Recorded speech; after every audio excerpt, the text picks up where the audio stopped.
desde quando foi implementado, a gente fez as leituras, né, das portarias e começamos, né, com a parte de inscrição das famílias. Posteriormente, a comissão, né, começou na parte de averiguação dos documentos e, sucessivamente, né, publicando as listas das 200 pessoas, né, que estariam inicialmente habilitadas e as 60 que seria a suplência, né?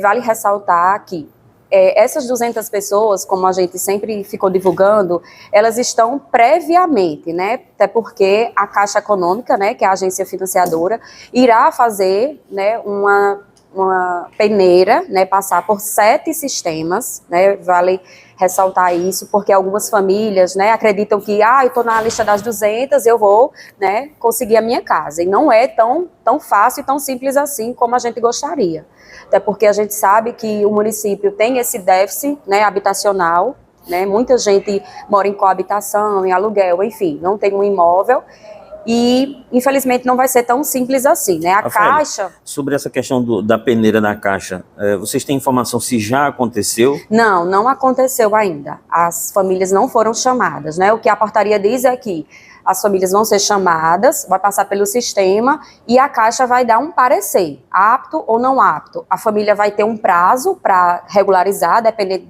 daquela situação. Se regularizar, ok, volta para a lista. Se não regularizar, ela está desclassificada, vamos dizer assim, e chama a suplência, né?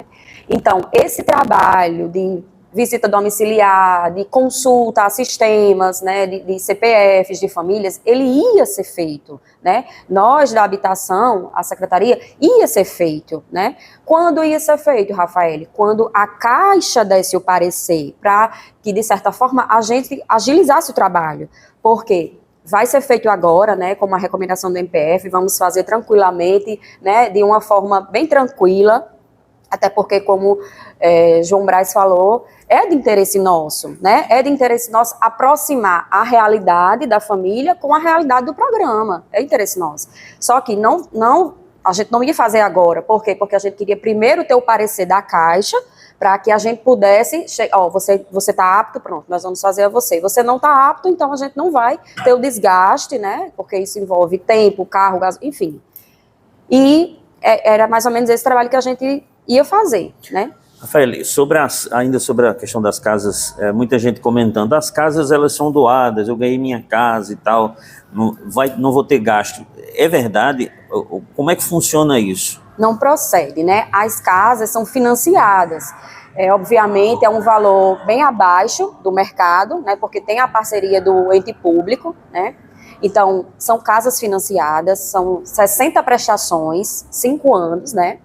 E aí, depois dos 5 anos, a casa passa a ser, né, efetivamente, do usuário, da família, né? Qual o valor da prestação, né? Que é uma pergunta curiosa que todo mundo faz. É um valor bem abaixo, ela é a partir de R$80. Eu não posso dizer agora, você vai pagar tanto, por quê? Porque depende da renda familiar, do número de pessoas que ocupam aquela casa. Rafaela, dentro dessa sua resposta aí, suponhamos que, sei lá, o João lá ele foi aprovado, mas ele tem um nome no Serasa, o SPC. Isso é um complicador? Pronto, essa pergunta muitas famílias fazem, né, tendo em vista o número de inadimplentes, enfim. A gente na portaria não tem especificamente essa situação, né, quem tem um nome com complicações financeiramente vai ficar impedido ou não. A gente não tem, a gente tem os sistemas que vai passar, né, são 7 sistemas pela Caixa, e aí depois a Caixa vai dar um parecer. Não necessariamente, eu acredito que quem tem o nome sujo, vamos dizer assim, não vai conseguir, até porque o programa é para famílias em situação de vulnerabilidades. Então, assim, muitas famílias têm, essa é uma realidade, né? Essa é uma realidade do Brasil. Então, se é para famílias em situação de vulnerabilidades, como é que eu vou fechar a porta para um critério de ter o nome sujo? Né? Então, fica meio contraditório. Esse é um pensamento meu, né? Eu não estou dizendo que tem isso na portaria, é um pensamento meu enquanto ser humano, enquanto profissional. Rafael, inclusive, o Ministério Público Federal tinha enviado uma primeira recomendação que dava conta de que não houve a ampla divulgação ou não houve tempo hábil de divulgação. Vocês conseguiram contornar essa situação?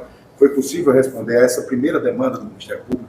Isso, essa é uma pergunta importante, né, que a gente quer deixar claro que desde os primeiros passos, né, em relação à efetivação, à execução desse programa, o Ministério Público esteve com a gente, né, lá na ilha, todos os dias, tinha um técnico do Ministério Público lá, conversando com a gente, fazendo alguns questionamentos, dando algumas orientações, inclusive o prazo foi estendido, o prazo de inscrição por recomendação do Ministério Público, essa questão de ampla divulgação também foi uma recomendação e sempre a secretária, junto com o prefeito, teve o maior cuidado de estar sempre abraçando as recomendações do Ministério Público, porque, além de ser importante, a gente via que o maior interessado, o maior beneficiário seria os usuários, as famílias, né? Então, a gente sempre estava correndo atrás de dar maior visibilidade, seja nas mídias, nas rádios. A minha companheira de trabalho, Rafaela, que por sinal é também assistente social, ela sempre estava nas rádios junto com a secretária e com todo o corpo profissional que era necessário